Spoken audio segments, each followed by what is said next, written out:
Existe um quarto motivo para 97% das pessoas de nosso maravilhoso país não ter um programa de metas. Basicamente é porque não sabem como estabelecer essas metas.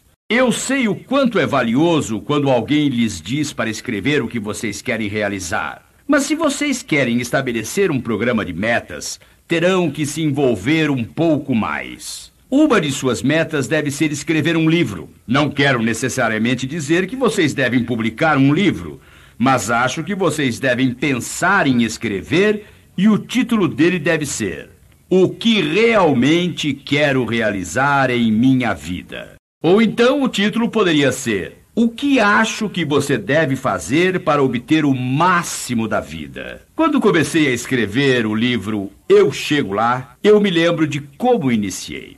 Você pode ir aonde quiser, fazer o que quiser. Você pode ser como quiser. E ao escrever essas palavras, não pude deixar de notar que estava segurando o livro a uma distância substancial de onde estava escrevendo. Porque entre mim e o livro havia mais de 100 quilos de Ziegler, uma barriga grande. E me ocorreu a ideia de que um desses dias eu daria um encontrão com um de vocês magrinhos e já podia imaginar vocês me apontando o dedo, olhando para mim e dizendo: Ziegler, você acredita mesmo nessas coisas que escreve?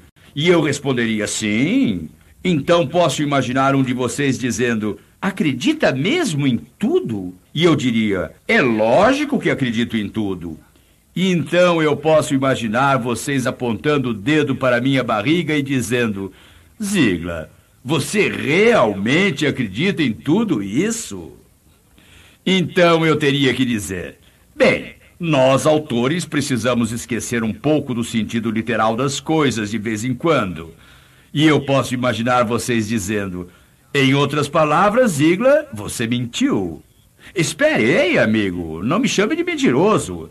As pessoas não gostam de mentirosos. Bem, então você é, no mínimo, um hipócrita. Ah, não me chame de hipócrita. As pessoas não gostam dos hipócritas. Vocês não vão acreditar, mas existe gente que não vai à igreja porque lá só tem gente hipócrita. E eu sempre digo: amigo, não deixe que isso o impeça de ir.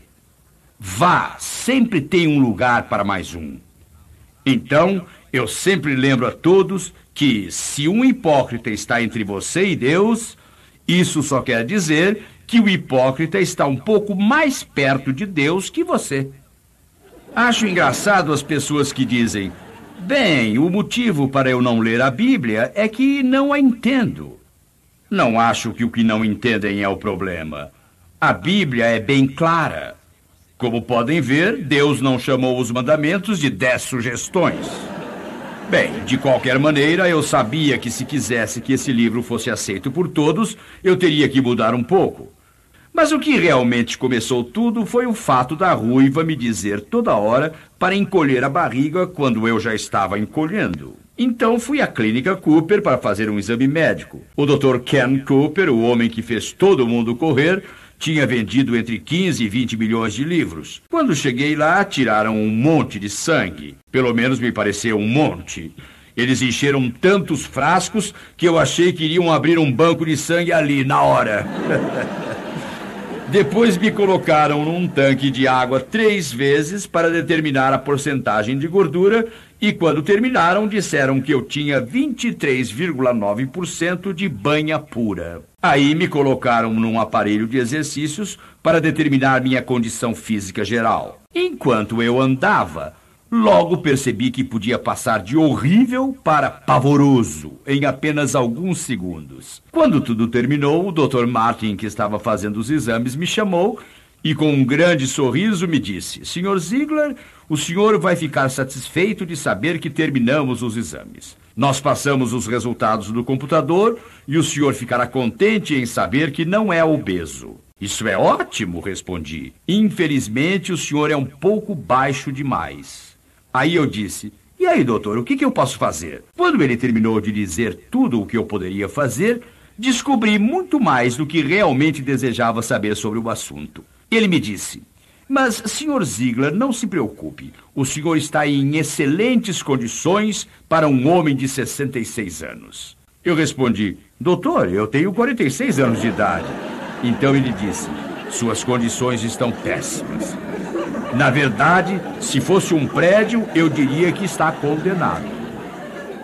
Bem, de qualquer maneira, essa era a minha situação.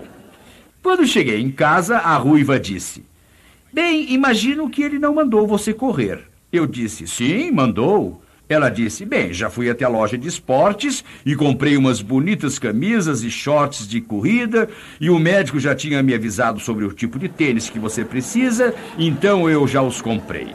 Já que vou ter um marido gordo de 46 anos correndo pela redondeza, quero que sua aparência seja a melhor possível. Eu tinha feito uma coisa muito feia, mas na época eu ainda não tinha lido Ann Landers. Vou usar isso como desculpa, embora eu soubesse que estava errado. Sabe, Ann disse que não se deve roubar páginas das revistas dos outros. Mas havia uma revista no escritório do Dr. Cooper.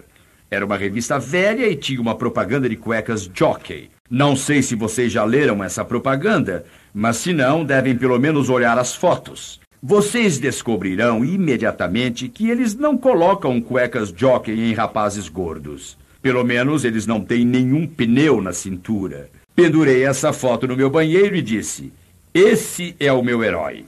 É assim que eu vou ficar. Na manhã seguinte, quando o relógio tocou às 5:30, lembrem-se, as pessoas negativas chamam isso de despertador. Mas quando soa o alarme do banco, você fica com medo e acha que ele está sendo assaltado. Você se assusta se houve um alarme no hotel porque acha que há um incêndio. E quando você escuta esse som de manhã, deve ficar contente porque significa que você está acordado. Sabem, algumas pessoas não acordaram hoje de manhã. De qualquer maneira, aquele relógio tocou às 5:30 da manhã. Saí da cama, vesti minha elegante roupa esportiva, saí pela porta da frente e corri um quarteirão. No dia seguinte, fiz um pouco melhor. Corri um quarteirão mais uma casa. No dia seguinte, um quarteirão e 2 casas. Então, um quarteirão e 3 casas. Depois, um quarteirão e 4 casas. Lembro-me do primeiro dia que consegui dar a volta no quarteirão. Voltei e acordei toda a família dizendo: sabem o que o papai fez? Então, um dia corri meia milha, depois 1, 2, 3, 4 e então 5. Comecei a fazer abdominais. No começo só consegui fazer 8, depois 10, 12, 50, 100 e cheguei a 200. Quanto à flexão de braço, primeiro só 6. Depois 8, depois 10, então 20 e depois 40. Em 10 meses consegui emagrecer quase 20 quilos. Minha cintura ficou mais fina. Bem, de qualquer forma, conto essa história porque envolve cada princípio do estabelecimento de metas e a realização delas. E logo voltarei a falar sobre esse assunto. Mas agora vamos ser bem práticos. Vamos falar sobre como você pode fazer isso. Novamente, o seu planejador de desempenho. Como devem estar lembrados, vocês têm permissão para fazer cópias do folheto que acompanha as fitas. Então, não existe nenhuma desculpa para não fazer isso. Vocês realmente precisam do folheto para que isto funcione. O processo de estabelecimento de metas, passo a passo. Vou primeiro dar a má notícia. É que isso leva tempo. De fato, para juntar as metas, são necessárias entre 10 e 20 horas. Sei que isso amedronta muito as pessoas. Essa é a má notícia. A boa é que se vocês fizerem exatamente o que estou dizendo e investirem mais 15 minutos todos os dias, eu garanto que descobrirão entre 13 e 10 horas por semana, quando serão infinitamente mais produtivos no que estiverem fazendo. É um investimento que dá dividendos incríveis. Se pudessem investir $1.000, meus amigos, e ter um retorno de 15% por semana pelo resto da vida, não há dúvida de que o fariam. Bem, estou falando sobre algo mais importante que dólares. Estou falando sobre a vida. A boa notícia é: Se vocês conseguirem calcular quanto é 12 vezes 12, também conseguirão calcular quanto é 2.865 vezes 9.412, porque a fórmula é exatamente a mesma. Estou mencionando isso porque, ao aprendermos como estabelecer uma meta física, também saberemos como estabelecer uma meta mental, uma meta familiar, uma meta social, uma meta profissional ou uma financeira. Saberemos como estabelecer todas essas metas. Depois de entenderem como fazer com uma, saberão como fazer com as outras. Novamente, todas essas instruções estão impressas no folheto que vocês têm. Primeira coisa a fazer: colocar tudo por escrito. Por que escrevemos tudo? Simplesmente porque exige mais concentração. Fica gravado mais profundamente em sua mente. Vocês querem escrever tudo o que vocês sempre quiseram ser ou fazer ou ter, e mais uma vez vocês precisam ser antes de poder fazer. Vocês precisam fazer antes de poder ter. Outra vez, eu nunca lhes direi que é fácil, porque não é. Mas também vou enfatizar que se forem duros consigo mesmos, a vida será muito mais fácil para vocês. Quando vocês se disciplinam a fazer o que vocês precisam fazer, quando precisam fazer, chegará o dia em que poderão fazer as coisas que querem, quando quiserem. Não posso provar isso, embora acredite que seja verdadeiro. O maior benefício que vem de um programa de metas é o direcionamento específico de seu lado esquerdo do cérebro. Ou seja, quando vocês sabem exatamente o que querem fazer, exatamente onde querem chegar, quando existe um plano em sua vida, isso libera o lado direito criativo do cérebro. E então as ideias, os métodos e procedimentos virão à sua mente. A imaginação criativa é liberada quando se dá uma direção ao lado esquerdo do cérebro. Essa é uma das razões para, se é que ainda não deram o passo 2, vocês se sentarem e escreverem o que querem ser, fazer ou ter. Se já fizeram isso, posso garantir totalmente que será a melhor hora que já despenderam na sua vida. Muitas vezes, quando digo escreva tudo o que quer ser, fazer ou ter, muita gente diz automaticamente, e isso tem a ver com nossos negativismos em relação à vida, não ao marketing de rede. Ziglar vai me levar 3 dias para escrever tudo o que quero ser ou fazer ou ter. Isso não é verdade. Vocês terão 98% anotado dentro de 1 hora. Em seguida, esperem entre 24 e 48 horas. Durante esse intervalo, vocês se lembrarão de outras coisas.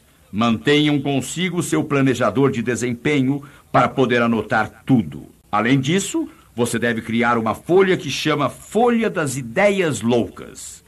É para isso mesmo, para anotar as ideias loucas. No final das 48 horas, não mais que isso, revejam a lista no final das anotações. Escrevam as palavras por quê? Por que quero ser ou fazer ou ter? É aqui que a coisa fica séria. Porque vejam, vocês incluíram em sua lista muitas coisas que no momento são totalmente irreais. Não no futuro, mas no presente. Vocês incluíram muitas coisas quanto às quais não podem fazer nada no momento, mas é importante que sejam incluídas. Vocês precisam examinar a lista e perguntar: por quê? E se não conseguirem articular em uma sentença por que querem ser, ou fazer, ou ter, então, no momento, vocês eliminam isso da lista. O objetivo, nesse momento, é descobrir o que querem fazer agora. Meu amigo Lou Holtz fez uma palestra chamada Vencer, que trata principalmente de o que é importante agora. E isso é muito importante. O que é importante agora? Após as 48 horas, vocês terão incluído e eliminado muitas coisas. Em seguida, vocês precisam classificar suas metas, examinar toda a lista. Numa reunião de estabelecimento de metas, eu digo que uma meta de curto prazo é alcançada em 1 mês. Uma meta intermediária é alcançada em 6 meses. Uma meta de longo prazo é alcançada em 1 ano. No marketing de rede, a situação é diferente. Acredito que sua meta de curto prazo seja de 1 ano. Sua meta intermediária 3 anos e a meta de longo prazo levará mais de 3 anos. Então, vocês precisam verificar o equilíbrio. Pessoal, se não tivermos equilíbrio em nossas vidas, não haverá felicidade em nossas vidas. Já vi pessoas com corpos magníficos trabalhando horas e horas em seu físico, mas não vi felicidade. Vi gente com muito dinheiro que nada tinha além disso. Verifiquem sua lista e perguntem-se: inclui coisas referentes a minhas metas físicas, mentais e espirituais? Eu sempre enfatizo o lado espiritual por diversas razões. Uma delas é que vocês estarão mortos durante muito mais tempo do que vivos. Portanto, quando começarem a estabelecer essas metas de longo prazo, elas devem realmente ser de longo prazo. Vocês precisam de metas sociais, metas profissionais, familiares e financeiras. Vocês precisam examinar essa lista e fazer a pergunta. Eu as identificaria simplesmente por uma palavra ou uma letra na frente delas. Quando tiverem identificado, para assegurar que existe equilíbrio, eu os encorajo a desenharem a roda da vida. Muita gente passa pela vida caindo em muitos buracos, não porque a estrada tem buracos, mas porque não mantiveram sua vida em equilíbrio, sua roda não era redonda. Identifiquem-se e certifiquem-se de que estão cobrindo todas suas áreas. E em seguida, façam 5 perguntas. Vou gastar um bom tempo nisso, porque é muito importante. Façam 5 perguntas. Número 1. Esta é realmente minha meta? Quero mesmo fazer esse curso nessa universidade porque eu acredito que é o melhor para mim ou porque o ricaço da rua está estudando lá e se ele consegue frequentar o curso eu também posso? Quero realmente ser um médico porque isso é o que quero ser ou porque meu pai é médico? Atualmente temos muitos médicos, advogados e profissionais de todos os tipos, incluindo religiosos que estão longe de ser tão bons quanto poderiam porque a meta na realidade não era deles. Seu padre, seu pai ou sua mãe, seu avô, seu professor, alguém disse: você deveria ser um... e como consequência você segue um caminho que na realidade não predeterminaria ou escolheria sozinho. Novamente, este é um dos motivos para 80% dos nossos formandos em universidades estar ganhando a vida em outra área após 10 anos de formados, em nada relacionado ao seu interesse real ou ao que estudaram na faculdade. Façam a pergunta: esta é realmente minha meta? Quero um Jaguar porque eu acho que é o carro mais bonito? Quero um Rolls Royce porque acho que é o carro mais bonito? Vocês querem estar absolutamente certos de que essa meta é sua. Segunda pergunta: isso é moralmente correto e justo para todos os envolvidos? Aliás, se estiverem em dificuldades financeiras, lembrem-se, muitas pessoas permitem que o dinheiro escorra por seus dedos como grãos de areia. Se estiverem em dificuldades financeiras, escrevam as perguntas número 2 e 3 num cartão e toda vez que forem a uma loja, qualquer tipo de loja, para comprar algo, quando pegarem alguma coisa, perguntem: é moralmente correto e justo para todos os envolvidos? E número 2, atingir essa meta, comprar esse objeto, isso me levará mais próximo ou mais distante de meu principal objetivo na vida? Posso garantir que vocês deixarão de fazer muitas compras inúteis. Um jovem de quem gosto muito e não vou identificar, há uns 3 anos atrás perguntou se eu podia lhe comprar um aparelho de som compacto ou se eu podia lhe arranjar um desconto. Minha resposta foi: acho que sim. Ele disse: estive pesquisando, existe uma loja que oferece o produto a um determinado preço e a outra cobra $30 mais. Eu disse: bem, isso é simples, compre na loja mais barata, se o produto for o mesmo. Ele respondeu: é sim, o único problema é que os aparelhos estão em falta. Isso não é interessante? As lojas que oferecem pelo menor preço em geral não têm o produto. Mas eu disse ao rapaz: você se fez as 2 perguntas? Ele disse: que 2 perguntas? Bem, preciso dizer que eu tinha algumas informações sobre o rapaz. Primeiro, ele era carpinteiro. Segundo, eu sabia que a sua meta era tornar-se subempreiteiro. E para ser um subempreiteiro, é necessário possuir as ferramentas para executar o trabalho. Eu sabia que para realizar seu objetivo, ele precisava gastar todo o seu dinheiro nas ferramentas. Então, é moralmente correto e justo para todos os envolvidos? Ele pensou por um momento e disse: sim, é. E eu disse: e a segunda pergunta? Atingir essa meta, fazer essa compra, me levará mais perto ou mais distante do meu objetivo final? Ele me olhou um pouco irritado e disse: o senhor não quer que eu compre o aparelho de som? Eu respondi: isso não é verdade. Eu não tomo as suas decisões. Meu amigo, o que estou dizendo é que você precisa enfrentar a realidade do que quer. No marketing de rede, vocês estão enfrentando a realidade quando fazem essas perguntas? Bem, no final dessa história, ele decidiu não comprar o aparelho. 3 anos mais tarde, ele era o superintendente geral de uma das maiores construtoras do país. O que aconteceu foi o seguinte: ele realmente se forçou a tomar uma decisão difícil. Ele, como muitos de nós, quer todas as pequenas coisas que na vida são, vocês sabem, que ele acredita que aumentarão sua felicidade. Elas podem aumentar o seu prazer, mas não aumentam sua felicidade. Há uma diferença. Ao estudarem a lista, façam essas perguntas. Número 4. Posso me comprometer emocionalmente com essa meta? Isso é criticamente importante porque, amigos, nós não somos lógicos, somos emocionais. Por exemplo, no seu estado, existe uma lei obrigando a usar cinto de segurança? Quantos de vocês se lembram como todos ficaram zangados dizendo: e o que o governo vai fazer em seguida? Vai me dizer como devo viver minha vida? Vai me dizer o que devo fazer? A decisão sobre usar ou não o cinto de segurança é minha. Se eu não quiser usar, não uso. Pessoal, vou lhes contar uma coisa. Já voei mais de 4 milhões de milhas pelos meus cálculos. Isso significa que já ouvi os comissários de bordo dizerem: apertem seus cintos de segurança milhares de vezes. Em todos esses anos, nunca ouvi um único ser humano dizer: não vou fazer isso. O país é livre. Se eu quiser apertar o cinto de segurança, aperto. Ninguém fala no que o governo vai querer que se faça em seguida. De jeito nenhum. Isso é algo interessante, meus amigos. Se vocês usarem cinto de segurança no automóvel, existe uma chance de 3 para 1 que, em caso de acidente, ele ajudará a prevenir ferimentos sérios ou a morte. Agora, quanto ao fato de apertar o cinto de segurança no avião, a chance é de 1000 para 1 que não fará qualquer diferença. Digam-me então por que uso o cinto de segurança no avião. Podem ter certeza, eu uso sim.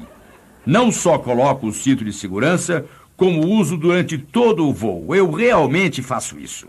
Quero todas as chances a meu favor. E o que estou fazendo é algo que acredito ser muito importante. Isso aumenta as suas chances quando vocês estiverem emocionalmente envolvidos. Vou falar mais uma vez sobre o medo. Por exemplo, muita gente não faz nada porque tem medo. Existe medo saudável e medo não saudável. Entendam. Tenho muito medo de desafiar Mike Tyson em uma esquina escura em uma noite sem estrela. Isso seria uma coisa boba de se fazer. Acho que morreria de medo se tivesse que fazer isso. Esse é o medo saudável. Mas sabem, muita gente não faz nada por causa do medo não saudável. Por exemplo, entrei num avião tarde da noite vindo de Minneapolis. Quando entrei naquele avião, eu sabia perfeitamente que existia um certo risco em entrar nele, porque alguns aviões aterrissam mais rapidamente do que decolam. Quero enfatizar que existe risco para o avião também, mas quero deixar bem claro: existe muito mais risco para o avião quando ele está em terra. Já perceberam, meus amigos, que se um avião ficar em terra, se não sair de lá, ele vai enferrujar e se desgastar mais rapidamente lá parado do que voando? Aviões são construídos para voar. Vocês se expõem a um certo risco quando se associam ao marketing de rede. Mas quero enfatizar que o risco é 1000 vezes maior se não assumirem esse compromisso e estabelecerem esses objetivos. Oliver Wendell Holmes estava muito certo quando disse: o maior risco na América, ou a grande perda da América, não é a destruição de seus recursos naturais, embora seja muito grande. A maior perda é a perda dos recursos humanos, porque o homem e a natureza são exatamente opostos. Usa-se os recursos naturais da natureza extinguindo-os, mas extingue-se os recursos naturais do homem quando deixamos de usá-los. E a menos que vocês tenham um compromisso, um sentido de direção e objetivos em sua vida, não serão as pessoas que são capazes de ser. Acredito que intelectualmente serei capaz de atingir essa meta? Na realidade, a menos que exista o compromisso emocional e a menos que vocês acreditem que podem conseguir, estarão em grande desvantagem. Mas quero lembrar-lhes uma coisa que é muito importante. Quando Sir Edmund Hillary tentou escalar o Monte Everest pela primeira vez, Ele não conseguiu. De fato, ele perdeu muitos amigos que morreram na escalada. Mas, por seu esforço ter sido muito grande, o parlamento da Inglaterra o chamou e o condecorou. Quando entrou no parlamento, os parlamentares se levantaram e o aplaudiram de pé. Sir Edmund os ignorou. Ele foi até o lugar onde havia um quadro enorme do Monte Everest. Ele literalmente parou em frente do quadro e mostrou seu punho. Ele disse: "Você ganhou desta vez, mas você já atingiu o seu tamanho final e eu ainda estou crescendo. Então, vocês não atingiram o objetivo da última vez. E daí? Vocês estão crescendo.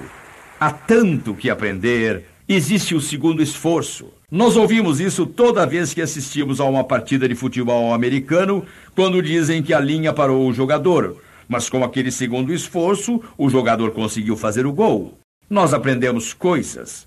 Se estiveram lendo e ouvindo coisas que as pessoas informadas podem contar, hoje vocês não são a mesma pessoa que ontem. Quais são as características das metas? Bem, uma das características é que elas precisam ser grandes. Gosto muito da história de Jim Corbett, o ex-campeão mundial de pesos pesados. Um dia ele estava se exercitando, correndo, e viu um pescador que estava pescando muitos peixes. Ele conseguiu pegar peixes grandes e pequenos. Estranho quanto possa parecer, ele ficava com os pequenos e jogava os grandes de volta na água. Corbett chegou até ele e disse: "Senhor, já vi muitos pescadores, mas nunca vi ninguém fazer isso. Por que o senhor fica com os peixes pequenos e devolve os grandes?" O pescador sacudiu a cabeça tristemente e disse: "Sabe, não tenho escolha e detesto fazer isso. O senhor não pode acreditar quanto detesto perder os peixes grandes, mas preciso fazer isso porque só tenho esta frigideira pequena." Vejam, a realidade está falando com vocês enquanto ouvem esta fita. A realidade está falando comigo. Muitas vezes temos o grande objetivo, o grande sonho. Ah, sim, tenho esse pensamento ou essa ideia, e logo depois pensamos: "Ah, não, meu Deus, não me dê uma tão grande. Só tenho esta frigideira pequena." Além disso, se for uma ideia muito boa, alguém mais já deve ter pensado nela. Quero apenas pequenas. Meus amigos, vocês devem ter metas grandes, mas ouçam o que vem agora, porque é importante. Uma meta deve estar fora do alcance, mas não longe da vista. E que diferença! Ela deve estar fora do alcance. Isso é um desafio. Vocês precisam ter metas grandes. Tive o privilégio de conversar algumas horas com o Sr. Clarence Pendleton, antes dele falecer devido a um ataque cardíaco. Ele tinha o segundo cargo mais alto entre pessoas negras na administração Reagan. Voamos juntos de Orlando até Dallas e conversamos durante a viagem. Quando ouviu sobre meu trabalho, disse: "Zig, quero que faça algo por mim." Eu disse: "O que é?" Ele respondeu: "Sempre que fizer uma palestra, especialmente se for gravada, por favor, mande uma mensagem aos jovens negros dos Estados Unidos." Ele disse: "Zig, tantas vezes eles trabalham sob a ilusão de que o esporte é sua única maneira de sair de sua condição, a única maneira de realmente realizar algo importante em sua vida." "Bem, Zig", disse ele, "se algum jovem, mas meu apelo especial é para os homens negros, porque eles estão mais convencidos disso que as mulheres. Lembre-os que se eles têm a capacidade, devem seguir esse caminho. Mas convença-os de que, ao mesmo tempo em que desenvolvem seus dotes atléticos, também devem obter educação. Por favor, Zig, ouça isso. O jovem negro tem 1000 vezes mais chances de se tornar um médico ou um advogado do que um atleta profissional. Verifiquem as possibilidades." É isso que ele estava dizendo. Eu fiz esta palestra em Detroit, Michigan. Durante um intervalo, um rapaz negro veio conversar comigo, parecia um atleta, e me disse quase chorando e com a voz trêmula: "Ah, como estou feliz pelo fato do senhor estar transmitindo esta mensagem. Não tenho certeza se eu me daria bem nos esportes, mas como meus pais insistiram que eu estudasse, hoje sou médico. Falei em St. Louis e passei a mesma mensagem. Quando terminou, um homem negro se apresentou e disse: "Sou o tio de Deb Thomas. Acho que todos vocês sabem que Deb Thomas era uma candidata à medalha de ouro nos Jogos Olímpicos. Como sabem, ela não conseguiu, ganhou a de prata. E ele disse: sabe, Debbie está desapontada, mas não está destruída, porque disse: ainda tenho uma carreira profissional. E se quiser, posso me tornar uma cirurgiã. Meus amigos, ela agora é estudante da faculdade de medicina. Então, quando vocês estabelecem metas grandes, as informações que obtêm, a inspiração que vem do marketing de rede, os ajudará a realizar outros objetivos ao mesmo tempo. Mantenham seus olhos abertos para essa possibilidade. Algumas metas devem ser de longo prazo. Por que precisamos de metas de longo prazo? Na realidade, é muito simples. Detesto ser negativo. Na verdade, não serei negativo, mas sim realista ao dizer que existem problemas à sua frente. Vocês conseguem patrocinar alguém e estão entusiasmados. Na manhã seguinte, a pessoa liga e diz: não estou interessado. Vocês vão achar que seu filho será um grande jogador, mas ele será cortado. Ou vocês vão achar que serão promovidos, mas serão demitidos. Isso é parte da vida, meus amigos. Vai acontecer. Se vocês tiverem metas de longo prazo, esses incidentes se tornam grãos de areia. Se não tiverem metas de longo prazo, eles se tornam toda a praia. Vocês precisam de algumas metas de longo prazo, e eu diria que jamais vi alguém realmente deprimido que tivesse objetivos específicos de longo prazo. Vocês têm que ter metas de longo prazo. Vocês chegam até onde podem ver e então, ao chegar lá, sempre poderão ver mais adiante. Algumas metas precisam ser diárias e pequenas. Quando nos disciplinamos em base diária para fazer essas coisas, é aí que atingimos as metas de longo prazo. Algumas de suas metas devem ser contínuas, como, por exemplo, melhorar ou construir minha autoimagem, obter educação adicional, ser um melhor marido ou mulher, ser um melhor pai ou mãe. Algumas dessas metas são para sempre. Vocês nunca as atingem. Algumas metas precisam ser atingidas ou estabelecidas através de aconselhamento. Eu sabia que tinha que emagrecer, não sabia quanto. Fui consultar um médico e, conversando com ele, pude estabelecer metas. Vocês precisam da ajuda de seu patrocinador, de seus uplines, para estabelecer, de acordo com o seu cronograma de trabalho, o que é uma meta estimulante, mas não impossível de atingir. Aconselhamento muitas vezes é necessário. E ainda, algumas de suas metas precisam ser específicas. Há alguns anos atrás, sobrevoei pela primeira vez as cataratas do Niágara. Quando nos aproximamos, o comandante do avião disse: senhoras e senhores, vou virar o avião um pouco para a esquerda. Se nunca sobrevoaram as cataratas do Niágara, eu recomendo que olhem pela janela e até passem para o outro lado do avião, se houver lugar. Bem, eu fui para o outro lado do avião e 30 mil pés acima do ar, vi aquela imensa quantidade de água caindo por minuto nas rochas abaixo. Mesmo daquela altura, pude sentir a força da água. Então me ocorreu a ideia de que, através dos milhares de anos, literalmente trilhões, trilhões e trilhões de toneladas de água caíram pelas cataratas, bateram nas rochas abaixo e se dissiparam à distância. Não faz muito tempo, alguém viu as cataratas e disse: ei, se pegássemos parte dessa água, domássemos, dirigíssemos a um alvo específico, poderíamos gerar eletricidade e coisas maravilhosas aconteceriam. Desde então, eles de seu patrocinador, de seus uplines, para estabelecer, de acordo com o seu cronograma de trabalho, o que é uma meta estimulante, mas não impossível de atingir. Aconselhamento muitas vezes é necessário. E ainda, algumas de suas metas precisam ser específicas. Há alguns anos atrás, sobrevoei pela primeira vez as cataratas do Niágara. Quando nos aproximamos, o comandante do avião disse: senhoras e senhores, vou virar o avião um pouco para a esquerda. Se nunca sobrevoaram as cataratas do Niágara, eu recomendo que olhem pela janela e até passem para o outro lado do avião, se houver lugar. Bem, eu fui para o outro lado do avião e 30 mil pés acima do ar, vi aquela imensa quantidade de água caindo por minuto nas rochas abaixo. Mesmo daquela altura, pude sentir a força da água.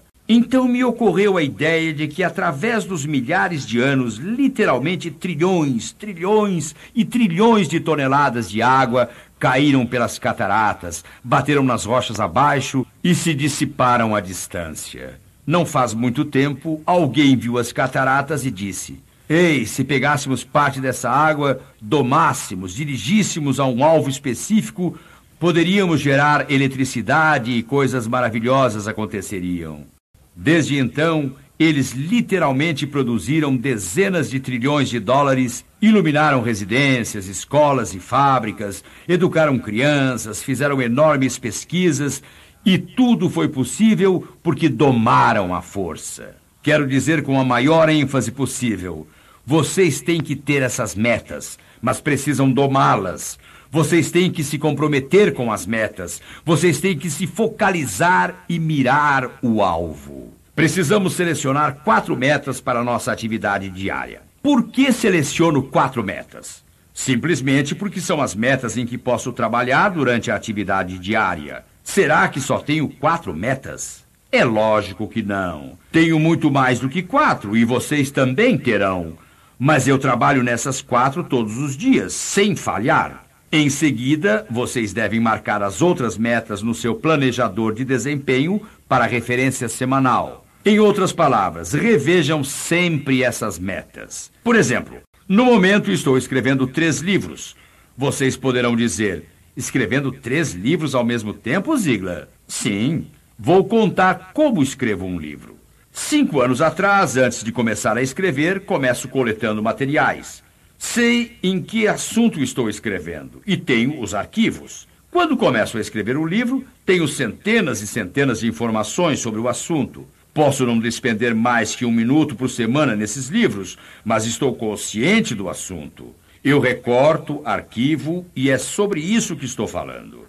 Vocês devem destacar as metas que também querem rever uma vez por semana e se fazer a pergunta crítica. Atingir essas metas me trará sucesso? Em outras palavras, se eu atingir todas as metas que escrevi, serei feliz? Serei saudável? Serei razoavelmente próspero? Sentirei segurança? Terei amigos? Terei paz de espírito? E terei bons relacionamentos familiares? Obviamente, como cristão, não acredito que posso ter paz de espírito até ter resolvido completamente a questão da eternidade. Quando essa tiver sido resolvida, vocês terão uma chance muito maior de ter paz de espírito. Façam uma revisão de todas as suas metas em base trimestral. Agora quero enfatizar uma coisa. Tudo isso parece levar muito tempo. É um investimento que traz enorme retorno. Levará as primeiras 10 a 20 horas, mas então 15 minutos por dia serão suficientes. Quero enfatizar que enquanto vocês trabalham em suas metas, usando esse processo... Agora, qual é o processo? O processo é o que estivemos falando todo esse tempo. Vocês escreveram o que querem. Vocês colocaram os benefícios obtidos se as metas forem atingidas. Vocês fizeram todas aquelas 7 coisas. Novamente, o folheto está em seu planejador de desempenho. Entretanto, se sua meta for criar crianças positivas, obter melhor educação, isso não faz diferença. Não importa a meta. Deve-se trabalhar todas elas usando o mesmo processo. No planejador de desempenho, nós lhe damos alguns exemplos. No folheto que receberam, damos 2 exemplos. Um para perder peso, outro para uma meta nebulosa, obter melhor educação. Mas os passos, meus amigos, são exatamente os mesmos. Agora vem uma ideia muito importante. Contem suas metas de desistência a todos, mas contem suas metas de desenvolvimento somente às pessoas que, em sua opinião, dividirão seu entusiasmo em relação à meta. O que é uma meta de desistência? Vou deixar de comer demais, vou deixar de fumar, vou deixar de usar palavrões, vou deixar de ser negativo. Quando você tem metas de desistência, conte a todos que é este o seu objetivo. Todos lhe darão apoio e estimularão você. Mas quando se tratar de metas de desenvolvimento, vou escrever um livro de sucesso ou vou ser o melhor, bem, a outra pessoa poderá pensar, ei, eu é que vou ser o melhor. E uma das coisas que posso fazer é acabar com a festa desse aí. Contem suas metas de desenvolvimento ao seu patrocinador, ao seu upline.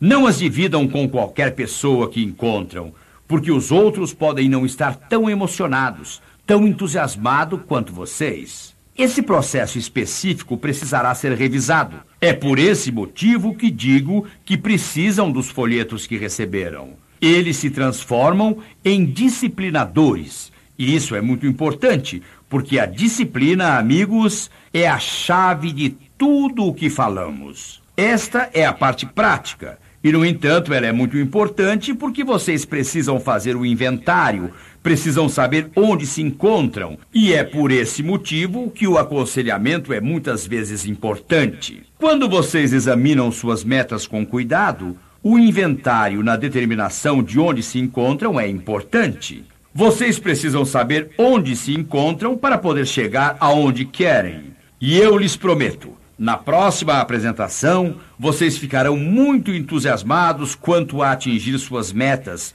quanto ao seu otimismo, seu entusiasmo e sua confiança. E tudo o mais será construído. Vocês nasceram para vencer, mas para ser os vencedores que vocês nasceram para ser, vocês precisam se preparar para vencer.